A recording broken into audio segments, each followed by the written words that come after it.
Group മത്സരത്തിന് പിന്നാലെ Asia കപ്പിലെ super four മത്സരത്തിലും ഇന്ത്യക്ക് മുന്നിൽ പരാജയപ്പെട്ട് ദുബായ് ക്രിക്കറ്റ് സ്റ്റേഡിയത്തിൽ സ്വന്തം കാണികൾക്ക് മുമ്പിൽ പാകിസ്ഥാൻ നാണം കെട്ട് മടങ്ങി.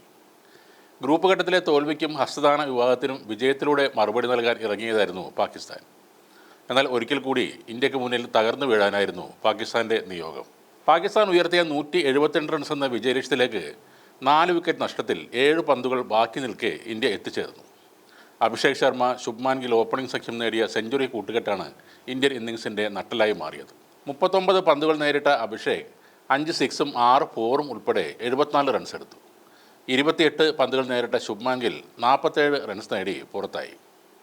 ഗിൽ പുറത്തായതിന് പിന്നാലെ ക്യാപ്റ്റൻ സൂര്യകുമാറും 0-ന് പുറത്തായപ്പോൾ ഇന്ത്യൻ മധ്യനിര ബാറ്റിംഗ് ഒന്ന് പതറിയെങ്കിലും ഹാർദിക് പാണ്ഡ്യയും തിലകവർമ്മയും ചേർന്ന് ഇന്ത്യയെ വിജയത്തിലേക്ക് നയിച്ചു. നിർണായകമായ ഈ മത്സരത്തിൽ ഇന്ത്യക്കെതിരെ അർദ്ധ സെഞ്ചുറി നേടിയ പാക് താരത്തിൻ്റെ സെലിബ്രേഷനെ ചൊല്ലിയും വിവാദങ്ങൾ ഉയരുന്നുണ്ട്. അർദ്ധ സെഞ്ചുറി തികച്ചതിന് പിന്നാലെ പാകിസ്ഥാൻ ഓപ്പണർ ഷാഹിബ് സദ ഫർഹാൻ ഗാലറിയിലേക്ക് നോക്കി തൻ്റെ ബാറ്റ് ഒരു മെഷീൻ ഗൺ പോലെ പിടിച്ച് 3 വട്ടം വെടിയുതിർത്ത സെലിബ്രേഷൻ ഇന്ത്യൻ ആരാധകരെ ചൊടിപ്പിച്ചിട്ടുണ്ട്. പഹൽഗാം ഭീകരാക്രമണത്തിൻ്റെ പശ്ചാത്തലത്തിൽ 26 ഇന്ത്യക്കാരെ പാകിസ്ഥാനി ബന്ധമുള്ള ഭീകരർ വെടിവെച്ച് കൊലപ്പെടുത്തിയതാണ് ഇരു രാജ്യങ്ങളും തമ്മിലുള്ള ബന്ധം കൂടുതൽ വഷളാക്കിയത്. ഓപ്പറേഷൻ സിന്ദൂറിന് പിന്നാലെ ഉണ്ടായ ഇന്ത്യ പാക് ഏറ്റുമുട്ടലിനെ സൂചിപ്പിച്ചാണ് ഈ സെലിബ്രേഷൻ എന്നാണ് ഇന്ത്യൻ ആരാധകർ ചൂണ്ടിക്കാട്ടുന്നത്. അതേസമയം ഒരിക്കൽ ഭീകരനായി ജനിച്ചാൽ പിന്നീട് എല്ലായ്പ്പോഴും അങ്ങനെ തന്നെ ആകുമെന്നാണ് ഒരു ഇന്ത്യൻ ആരാധകൻ എക്സിൽ കുറിച്ചത്. പാകിസ്ഥാൻ താരങ്ങൾ ഇന്ത്യൻ ഡഗ്ഔട്ടിന് നേരെയാണ് ഈ വെടിവെപ്പ് നടത്തിയതെന്നും ഇത് പഹൽഗാമിലെ ഇരകളെ അപമാനിക്കുന്നതിന് തുല്യമാണെന്നും ഇന്ത്യൻ ആരാധകർ പറയുന്നു. രക്തത്തിൽ ഭീകരവാദം കലർന്നവർക്ക് ഇങ്ങനെയേ ആഘോഷിക്കാൻ പറ്റുമെന്നും ഇന്ത്യൻ ആരാധകർ ഇതിനെതിരെ പ്രതികരിച്ചിരുന്നു.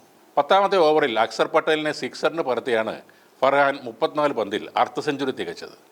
അതിന് പിന്നാലെ ബാറ്റ് കൊണ്ട് വെടിയുതിർക്കുന്നത് പോലെയുള്ള ആംഗ്യം കാണിച്ചിരുന്നു. അതോടെ വിവരം കേട്ട പാകിസ്ഥാൻ ആരാധകർ സ്റ്റേഡിയത്തിൽ അലറി വിളിക്കാനും തുടങ്ങി. ഒടുവിൽ പാകിസ്ഥാൻ പേസ് ആക്രമണത്തിൻ്റെ കുന്തമണിയായ ഷഹീൻ അഫ്രീദിയെ സിക്സറിനും ഫോറിനും പറത്തിക്കൊണ്ട് തിലക് വർമ്മ ഇന്ത്യക്കായി വിജയ റൺ കുറിക്കുമ്പോൾ പാകിസ്ഥാൻ ആരാധകർ നിശബ്ദരായിരുന്നു. ഈ മത്സരത്തിനിടെ മൈതാനത്ത് നാടകീയ രംഗങ്ങൾ വേറെയും ഉണ്ടായിരുന്നു.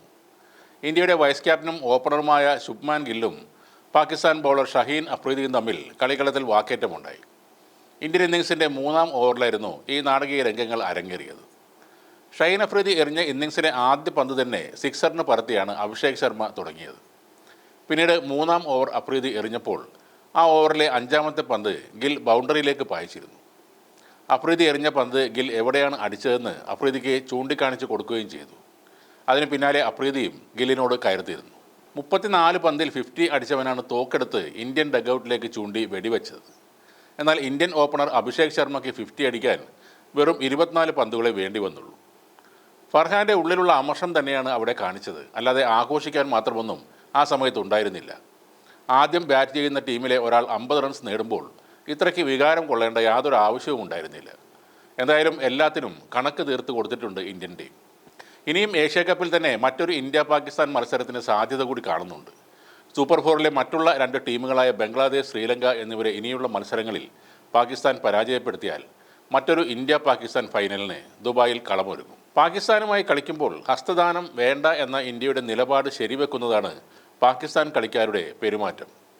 രാജ്യത്തിൻ്റെ അവസ്ഥ എത്ര മോശമായാലും കഴിക്കാൻ ഭക്ഷണമില്ലെങ്കിലും ഒരു തോക്ക് കിട്ടിയാൽ അതുമായി അതിർത്തിയിലേക്ക് വന്ന് ഇന്ത്യക്ക് നേരെ വെടിയുതിർക്കും എന്നുള്ള ഒരു സാധാ പാകിസ്ഥാനിയുടെ അതേ മൈൻഡ് സെറ്റ് തന്നെയാണ് അവരുടെ കളിക്കാർക്കും ഉള്ളത്.